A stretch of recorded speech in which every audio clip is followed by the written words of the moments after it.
Hey everybody, welcome to Workforce Gaming. I am Brad, here with Doug. Hey. We're here today to talk about Hunt Down, which is my surprise amazing game of this year. This is one of those games where I look at it and sometimes you're just going through the eShop or PSN or whatever and you just see so much random stuff. They're like, something in here has to be good. Sure. And every now and then you just try something. And this is one that I heard from a couple different places just here and there, like, oh man, Hunt Down's so good, Hunt Down's so good. So I downloaded it and Hunt Down's so good. Hunt Down is pretty cool. The little bit I played of it's pretty surprisingly cool. I was surprised. and that's the thing with it, is that it has that aesthetic that so many games have where it's like, well, we're just 80s action movies are cool, so let's just make a cool sci-fi 80s action movie. Done. We don't have to try. Like, that's cool enough as it is. Yeah.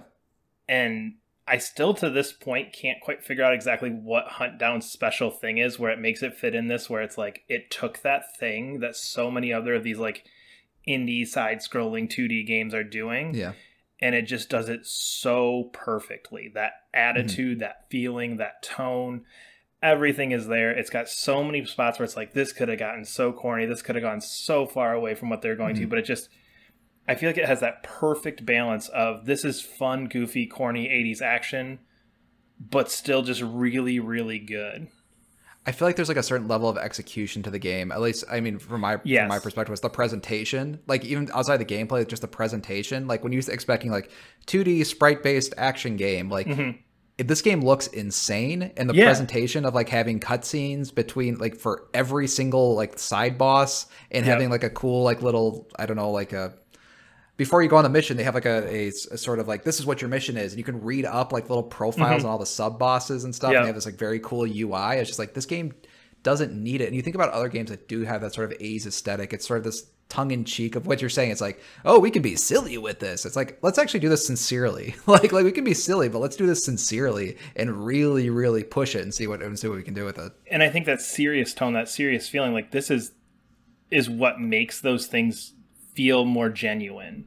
Yes. And yeah. I think that's the thing that people miss when they try and go for that like goofy 80s sci-fi aesthetic, is they miss the fact that at the time these movies weren't trying to be goofy and weird. Yes. It's the way that we look back at them on. And I think that's what this game kind of nails, is that we don't need to be goofy and weird because we're trying to go for this. Let's make it genuine, and that goofy feeling that people have about the things that were made around this time period will come out. And I think that's why this works, because it is serious. It is intended to be an amazing video game sci-fi thing first. Yeah. And we're going to inject it with this tone and these attitudes that people had and put into media at the time. And that's what's going to make it work. And I think that's a great example, or a great explanation for how this feels and how it works, is that it feels like it was made back then. But like you're saying, the presentation, the UI, everything is just so perfectly done that it just feels incredible to play. Yeah, it doesn't feel like immediately tongue-in-cheek. They're not starting from a place of like, let's be tongue-in-cheek about this and silly. Like, I'm not going to say Broforce, but Broforce. Yes, Broforce. Broforce. Where it's like, like if you don't start silly, then you can create the silliness from the sincerity, which is very cool.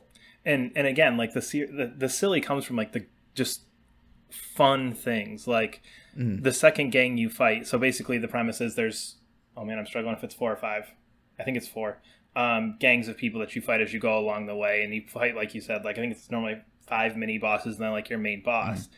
And that aesthetic, and I think everything comes from those things. So when you're playing through the second one, it's all based around a hockey team, and it's this gang of hockey team guys, and you've got to go get to the ending of these and their leader, who is the unholy goalie, and like it's just fun. it's stuff like that where it's like, it is kind of tongue-in-cheek, it is kind of corny, but the way that it's presented as you go through these other ones, it almost builds to these moments where like, all right, we're going crazy. Yes, this is an 8-foot tall hockey goalie in pads who's shooting rockets at you. Yup, that's happening.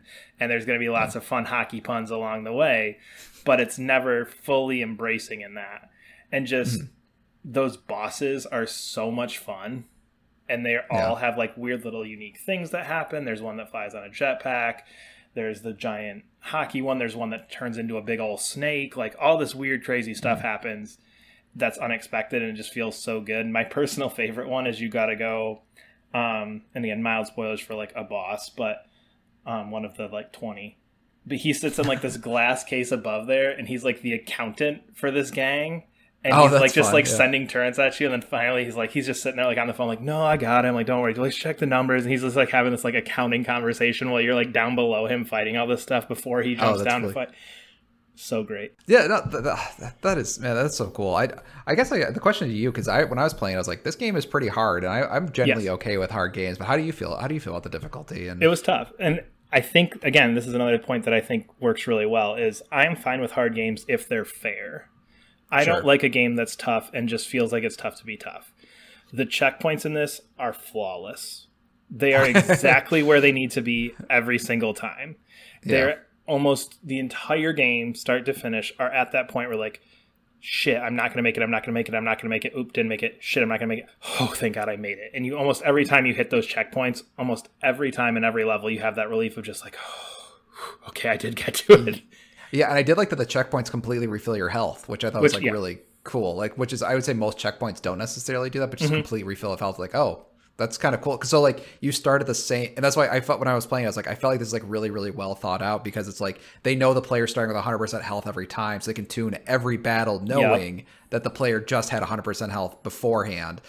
So it felt like really, really, really well tuned compared to some other ones I've played recently. Yeah, and again, and I think that point makes it so that you don't get to the midpoint of a level and you're going, oh man, I only have like one chunk of health left, like I'm screwed. You always have that feeling like, okay, you know what, I'm coming back. And you can of course try and speed run it, you can try and get it through, you can try and do all those things if you want to add that in there for yourself. But ultimately it's just every part feels like it could be that ending part of a level, because you always have full health, you always have that starting point from there. And I think that works really well.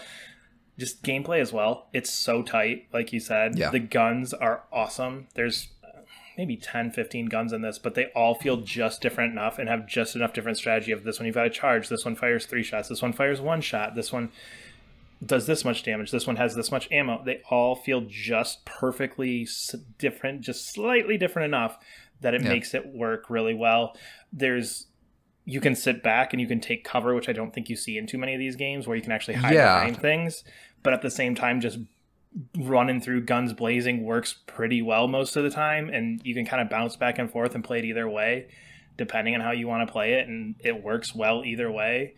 And then you've got your slide that moves you through things. It just, everything about this is so good. I was curious how you felt with the cover-based stuff, because I was struggling with that to begin with, because it's like it's a different speed of what I would expect like an action 2D platform one. Because an action 2D platform one, like what you're saying, it's like I want to go like run, slice, do, and I realized like I actually kind of need to slow down a little bit unless I know exactly what I'm doing, because you can get really overwhelmed. Did you like that sort of that pace? Because it's not, to me, it wasn't that fast paced because you're doing that cover based. It's like a cover based 2D shooter, which is like a weird, unique thing. Yeah. But did you like that sort of slower pace, I guess? I did. I will say that most of the time I tried to just run it. And then when then when it's like, oh, well, that didn't work, then I would jump into the cover and try and do that. And I think the cover probably takes about halfway through until you really feel confident and like, okay, this is going to work. This is how this goes. There is some reasonableness to taking your time and pacing this out and finding where people are coming from. But again, I tried 9 times out of 10. I was just like, blaze it right through. Well, okay, there's way too many. Let's slow down. Let's cover. Let's get the guns. Let's do this. So, and that's what I'm saying. I think it works both ways. I think you could definitely run it through if you like had those things timed down perfectly. You could treat it like those other games that I think are more traditional in this style.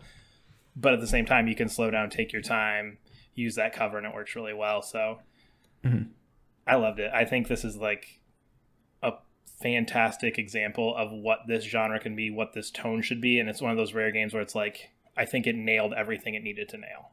You got difficulty, you got gameplay, you got tone, you got style, you got plot, everything just check. We are Workforce Gaming. You can follow us on Twitter at Workforce Gaming. Subscribe to us wherever you're listening, and we will see you later. Bye.